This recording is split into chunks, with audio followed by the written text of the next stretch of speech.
call the meeting to order. To James for roll call. Good morning. I will read the roll. Please let us know if you're in attendance. Ty Adley, City of Plymouth. Here. Leslie Beek, South Bend.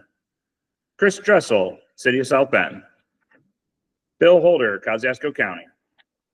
Tim Jackson. I'm on lawn here. Hey, good morning, Bill. I've got you marked. Tim Jackson, Elkhart County. Yeah. Chris Jamrose, City of Mishawaka. Here. Natasha Weisenbeck, Elkhart County. Here. Sean Klein, St. Joe County. Here. Chris Kubasek, Transpo. Andrew Lunn, City of Goshen. Good morning, Andrew. Marsha McSherry, Kosciuszko County. Sky Metters, St. Joe County. Here.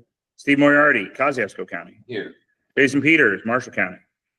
Here. Jeff Sig- Good morning, Jason. Got you marked virtually. Jeff Schaefer, City of Elkhart.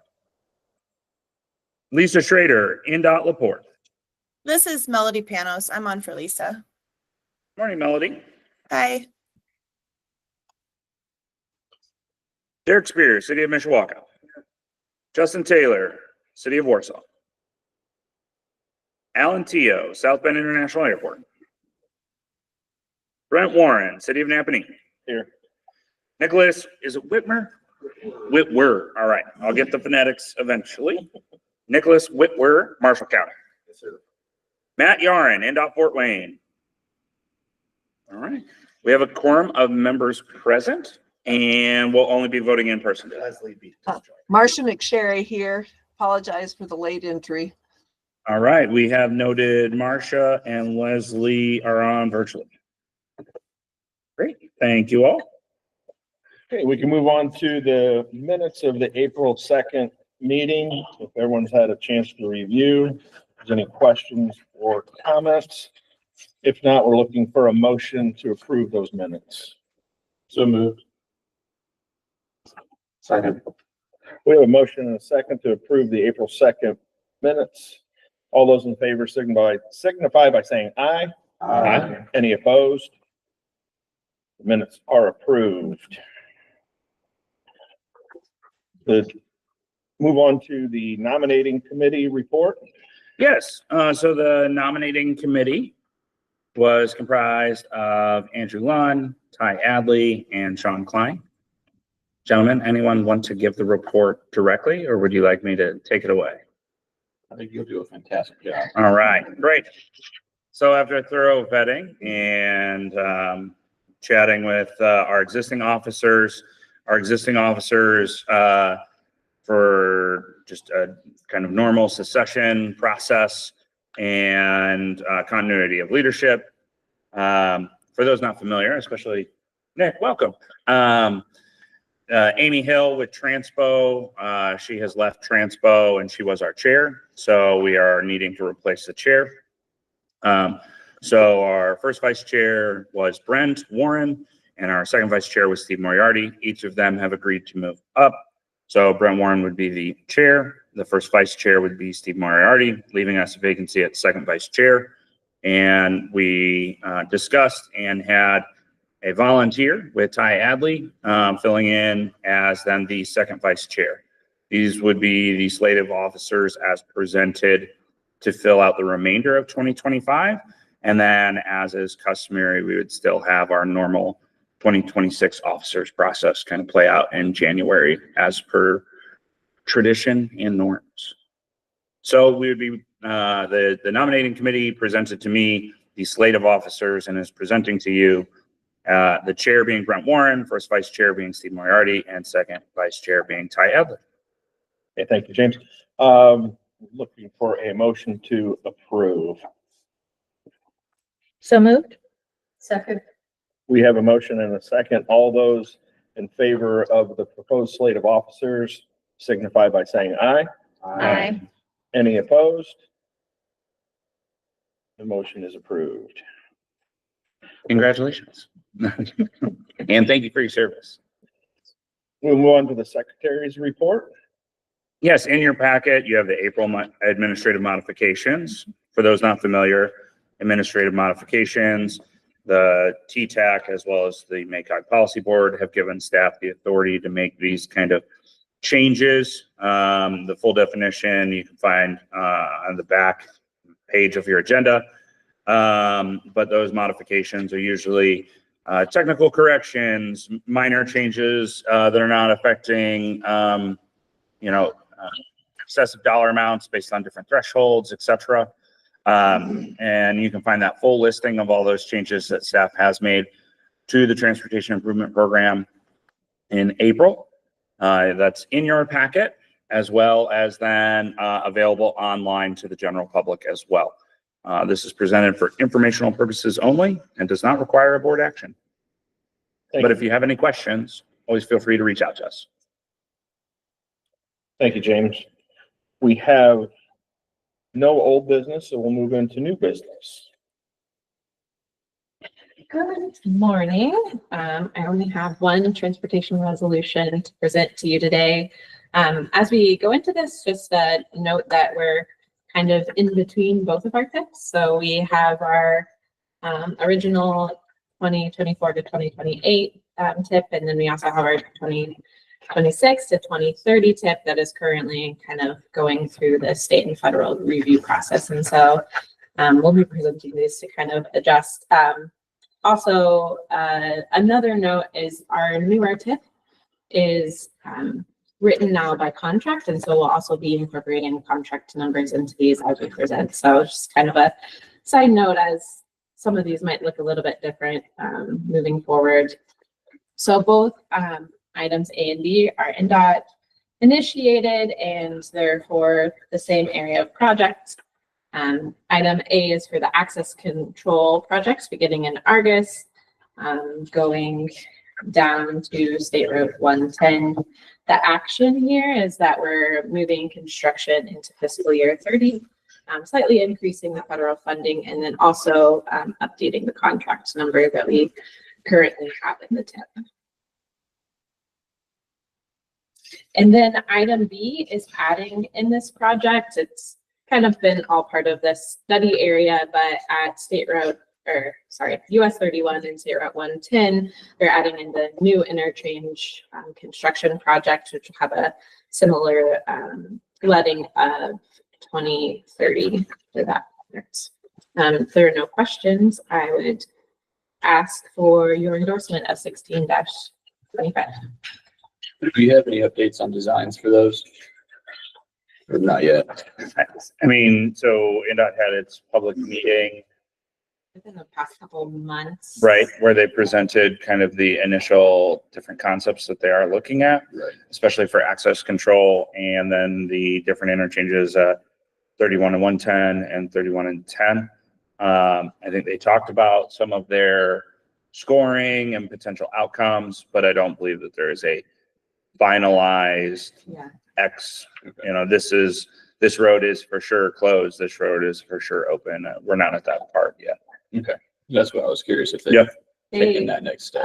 So in their public meeting, they presented preferred alternatives, but they're not finalized in any sort of fashion. So, and I can share kind of the slide deck from that meeting if you're interested. So.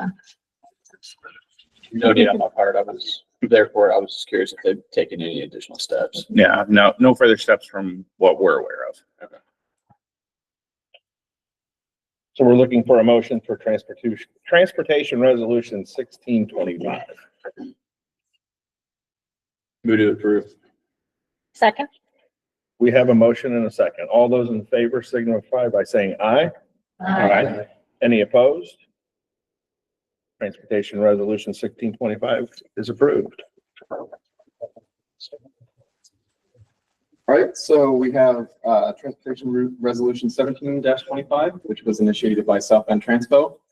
This is to add a new project for $400,000, 320 federal and 80 local money for new fare boxes. Basically, it's Transpo sort of in coordination with MACOG, and the probably looks to update their fare collection system on the vehicles over the next year or two.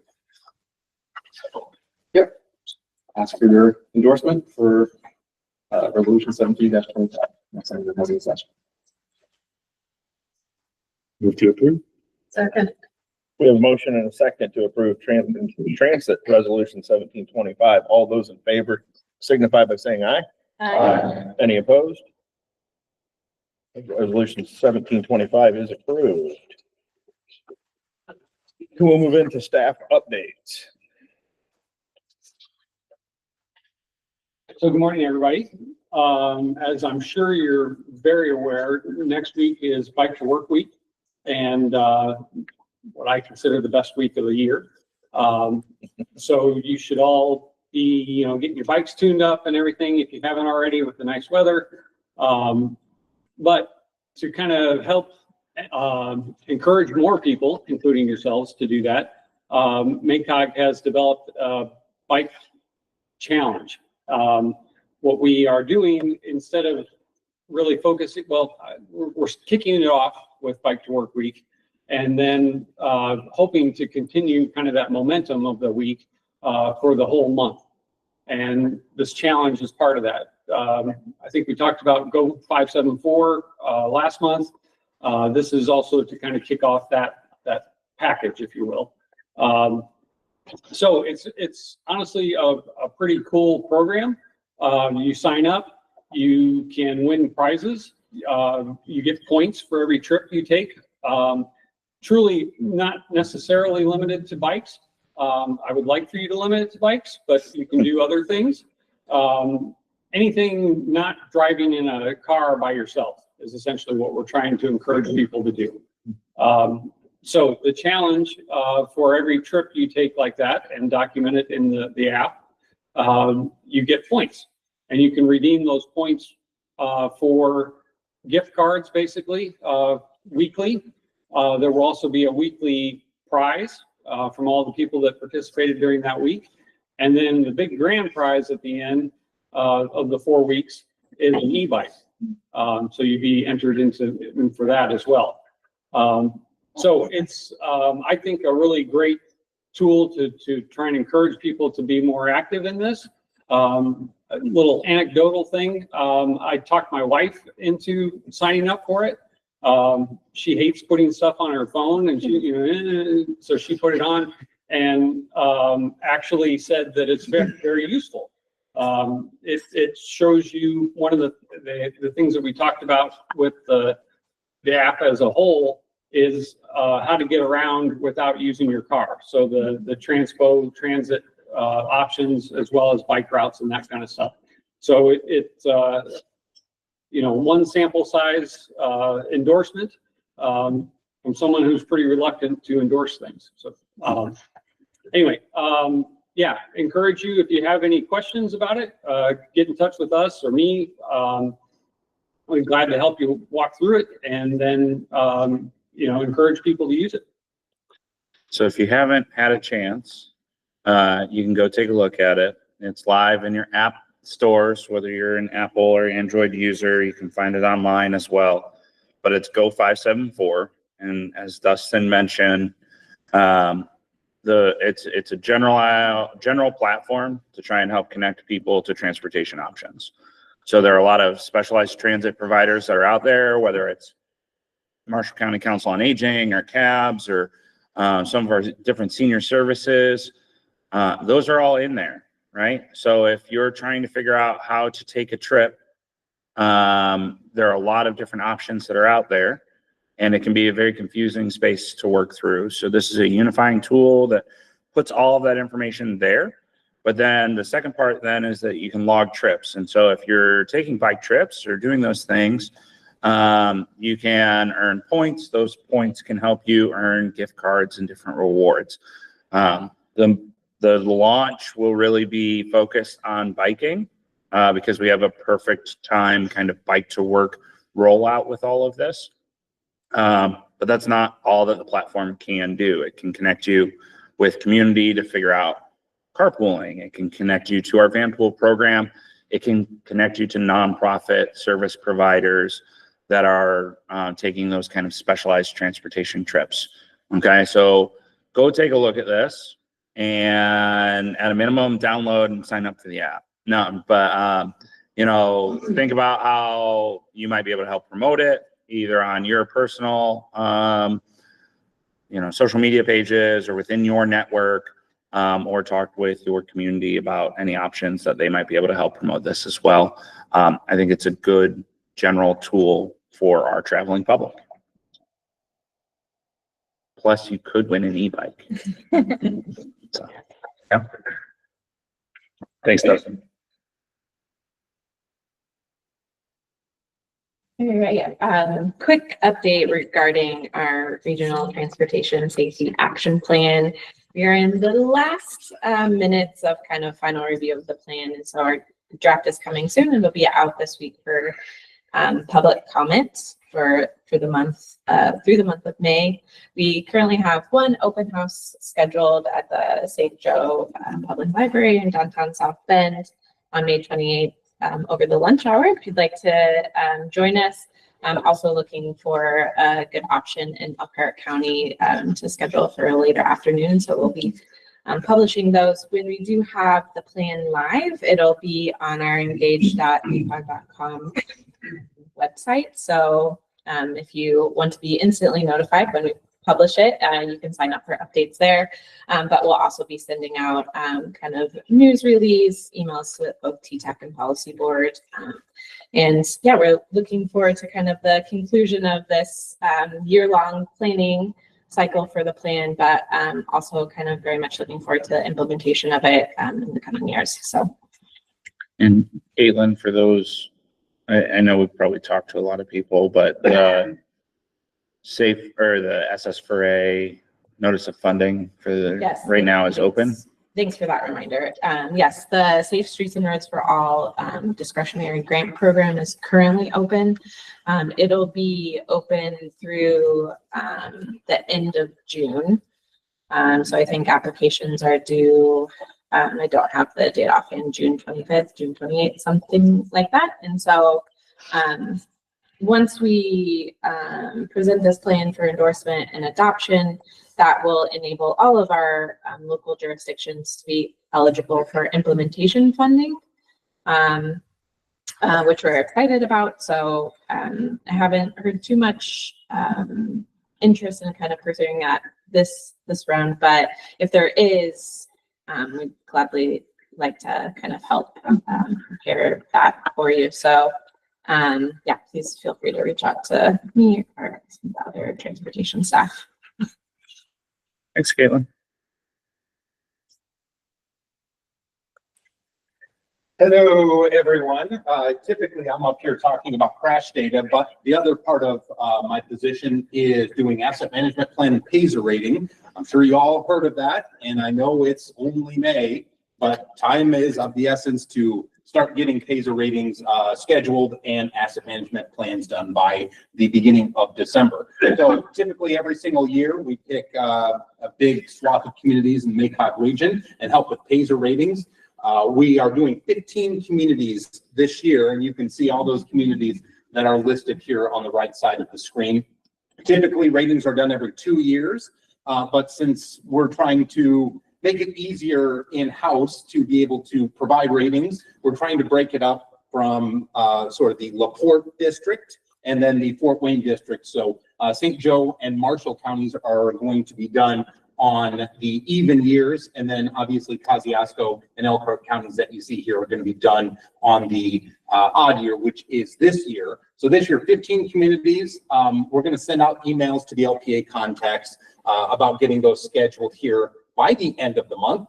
And I encourage you, if you've ever taken part in this process, and I've asked many times for our LPA contacts, send me any recent bids of projects that you've had done or will be getting done in the near future. Basically, it helps with the 5-year treatment plan to get it up to date and help with funding, and the state can then look at it and be like, okay, well, this actually seems halfway close to what you're basically putting forth with these projects.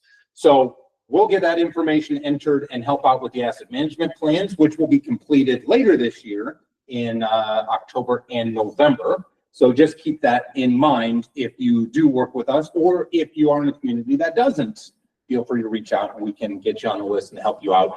Also, due to some legislation changes that we've had from the current legislation down in Indianapolis, House Bill 1461 has now kind of changed for CCMG. There will not be a July call. And I know a lot of communities do they really focus trying to get onto that July call if they didn't do it in January, or maybe you have. But this year, there is no July call. But when more information comes about, we'll be able to bring you that information, and you'll probably see it if you've signed up for any of the emails through the state as well.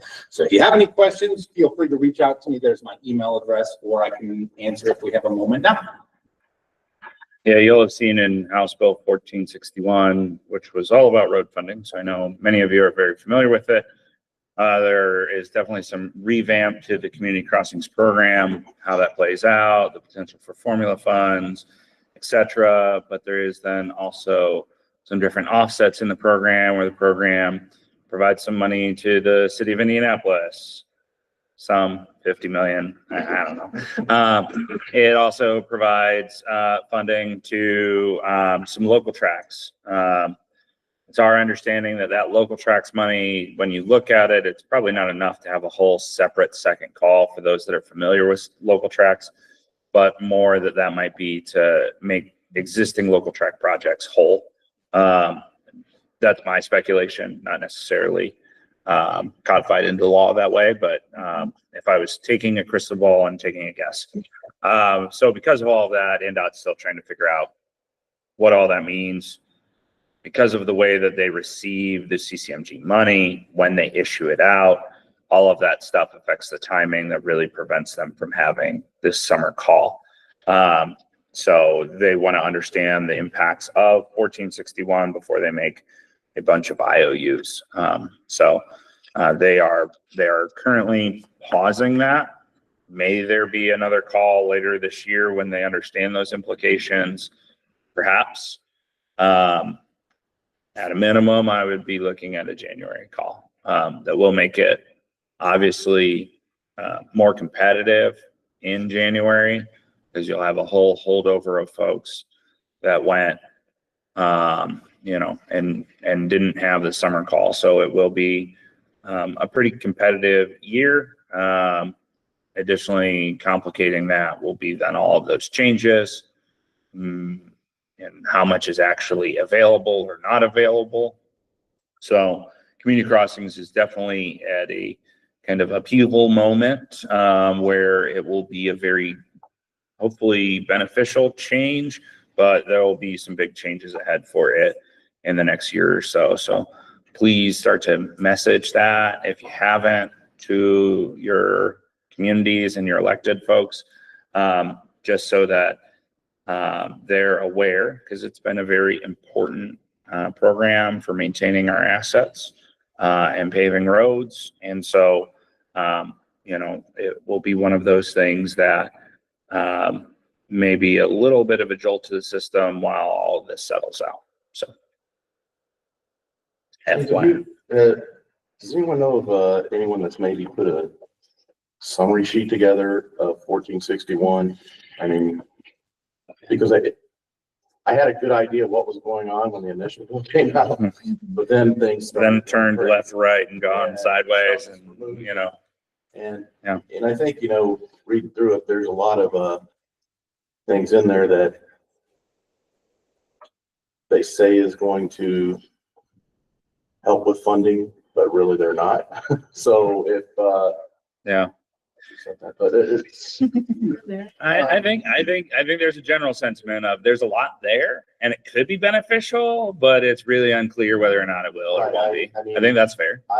If anyone's got like a summary sheet, that would be helpful. Yeah, I may. Let me look into that and see. We have, Because I'm not optimistic. But we have one from IX. I'll give you. Yeah, I'd appreciate that. Steve, if you could send it to us and we can just circulate it to the whole TTAC. So what we did was on the legislative team for IX, we got together with Ryan Hoff, and he summarized also how it would affect Senate Bill 1 would affect would play into all of this. So as well, that could be for helpful. bridge and such. So, Yeah.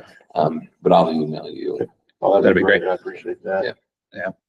Yeah, definitely between Senate Bill 1 and property tax and all of that. And then 1461, there are definitely going to be some funding changes, to put it lightly. Yeah. Absolutely. And one more quick plug, one other thing, we don't have a slide for it, but Q1 2025 crash data for incapacitating and serious injury or incapacitating injury and fatal injury crashes are now up on the dashboard that you may notice from the MACOG website, along with updates, and I've included and changed just another vehicle to include motorcycles, as they are sort of a vulnerable road user. So you can check that out on your own time, MACOG, on our website. Thanks, David. Yep, so we're excited to finally announce the rollout of the Connect transit plan changes to the transit system. So this was sort of a 2-year process of outreach, engagement, and planning with a consultant group to sort of redesign the bus networks, both South Bend Transpo as well as the interurban trolley in Elkhart Ocean. So these changes, we've been kind of working on rolling them out for a while, but they will finally be going into effect on June 2nd.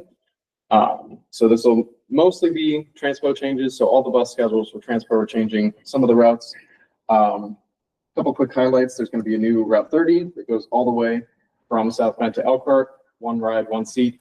That's going to be continue to be jointly operated by the trolley and transpo, like the yellow line is today. But just kind of eliminate passengers having to make those connections in Mishawaka. There's also going to be a new Route 2 on the west side of South Bend, kind of increasing service over there. As well as just, again, slightly differentiated schedules on all the routes.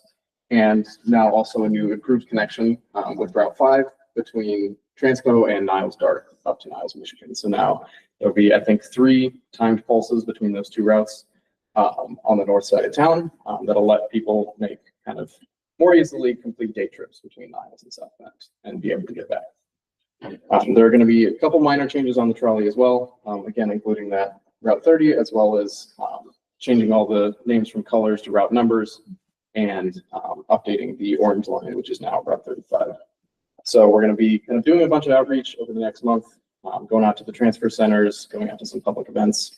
So if anyone has any questions, wants us to send over materials, or has potential opportunities to get the word out in our community, let us know. And for those familiar with the Connect Transit Plan, there were kind of 2 networks that were essentially designed. The first network was really the short-term network that was optimizing our existing resources, right? Trying to find the little inefficiencies and making the system slightly more efficient.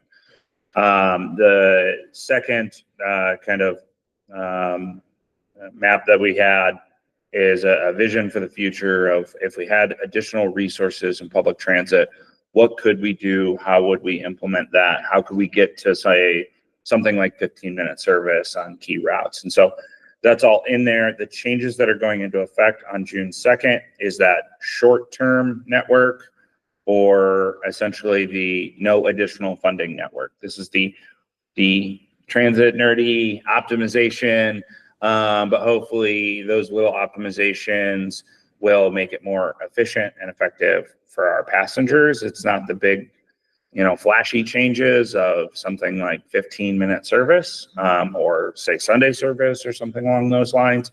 But it is the using our existing resources. How can we make the system a little bit more efficient and a little bit better? And so that's really what is going into effect June 2nd. As Aiden pointed out, one of those silver lining things of COVID was figuring out how we could run that, what will become the Route 30, which is a single route from downtown Elkhart all the way into downtown Mishawaka, and from Mishawaka into downtown South Bend. So we're able to do that with no additional resources. It's really just optimizing how we split buses and do combined service where Transpo operates some and we operate some. It's a really great kind of regional cooperation and asset that really makes it more effective for our passengers without necessarily costing anyone anything additional. So we're really excited to see that thing that we learned during COVID accidentally and kind of had to figure out. And now we've been able to optimize it to bring it back in a better long-term capacity. So we're excited for those changes on June 2nd. those conclude the staff updates that we have Thank you, for the James. month of May. Thank you, James. We'll move on to privilege of the floor. If we do, I'm gonna invoke privilege. Go right ahead. I wanted to make you aware of some staffing changes that we have. So first, on April 25th, we learned that evening, Friday evening at like 7 or 8 p.m., that our AmeriCorps program had been cut. We had an active grant that was providing us with funding that allowed us to place members at local governments, nonprofit provider or nonprofit organizations through the end of August. We had 15 members in service with 18 set to come on for the summer. We had those 15 members were at 10 different service sites, all local governments and nonprofits. On that Friday evening, we had to tell them that the service had come to a very abrupt end. We've been very grateful as we've worked with our local governments and nonprofit folks that for many of those folks, we could provide a softer landing. And what I mean by that is perhaps they had a related or unrelated internship that they could offer, et cetera, where those folks might be able to maintain a new employment relationship through the end of August. So for the most part, many of our members have been able to find a softer landing when their service came to a very, very abrupt end. We're very disheartened by the changes. AmeriCorps has provided a lot of capacity to our local governments and nonprofits. And we'll see what the federal government wants to do for fiscal 26. So we'll see on that end. But what that meant internally is we had 2 members that were serving at MACOG. So you may remember Kelsey and Antone. Kelsey has been a AmeriCorps member with us, as well as then working with us in a part-time capacity. She was working part-time in transportation and as an AmeriCorps member in kind of clean transportation. So we have been able to move some funding around because we had not replaced our short-range transportation planner when they left a little while ago. So we had an open position. We've been able to offer her a full-time role. So Kelsey will be coming on full-time as a transportation planner. She'll be working with Caitlin on transportation items, as well as then, things like Partners for Clean Air and those kind of elements. Antone, you'll recall maybe a month or 2 ago, he came and presented the first bike trail report on the condition of those assets. He was really instrumental working with Dustin and Caitlin to get that done last year. We wanted to be able to make sure that we could keep him on throughout the summer. And so he is going to be our new active transportation intern. We've also done something similar with Josh, who is in service at the Community Foundation in Elkhart. He was working with a lot of organizations in Elkhart County about active transportation. And so he's going to be our active transportation intern essentially over in Elkhart. So that's what we've been able to do. Also last week, Leah was presented with a new opportunity. And so Leah, I don't know if you want to walk through that. Sure. So sadly, I'll be leaving MACOG May 23rd. I have accepted an opportunity to work for a national nonprofit and lead their Midwest team in the areas of like clean transportation, which has been one of my primary focus areas here. It's ideal for me to take a fully remote position right now for personal reasons, but it'll definitely be very bittersweet to leave MACOG team. People are always really willing to jump in and help out, even outside their own specific area of expertise. And just a really great team and a wonderful past 8 years. So if you need anything, I'll be around for another 2 weeks. Feel free to reach out, call, email. We can chat. So. And Leah's been amazing for us over the last 8 years. Done a lot of great work around brownfields, solar, electric vehicles. I can't say enough about what she has been able to do for the organization and just the impact she's been able to make in the region on a lot of these topics. So we do hate to see her go, but we're excited for her new opportunity. When it comes to some of those programs, if you're working on clean transportation items or electric vehicles, or if you had an EECBG grant, if you know what any of that means, then you're going to be working with Kelsey on those kind of things. When you're talking about brownfields, you'll be working with Olivia on those kind of things. So that is an oversimplification of the roles and responsibilities that Leah had. But that is what we're slowly working towards delineating and putting through. But wanted to make sure that you knew Leah was leaving and that you knew who to call if you had questions around those topics. So I think I have covered that. But yeah. So wanted to make you aware of those different changes that we had going on. And wanted to make sure that you were in the know about who you can contact related to all of those different changes. Thank you, James. Any public comment? No public comment this time. If not, we'll look for a motion to adjourn. Second. All in favor, signify by saying aye. Aye. Meeting is adjourned. Thank you all. We will see you in June.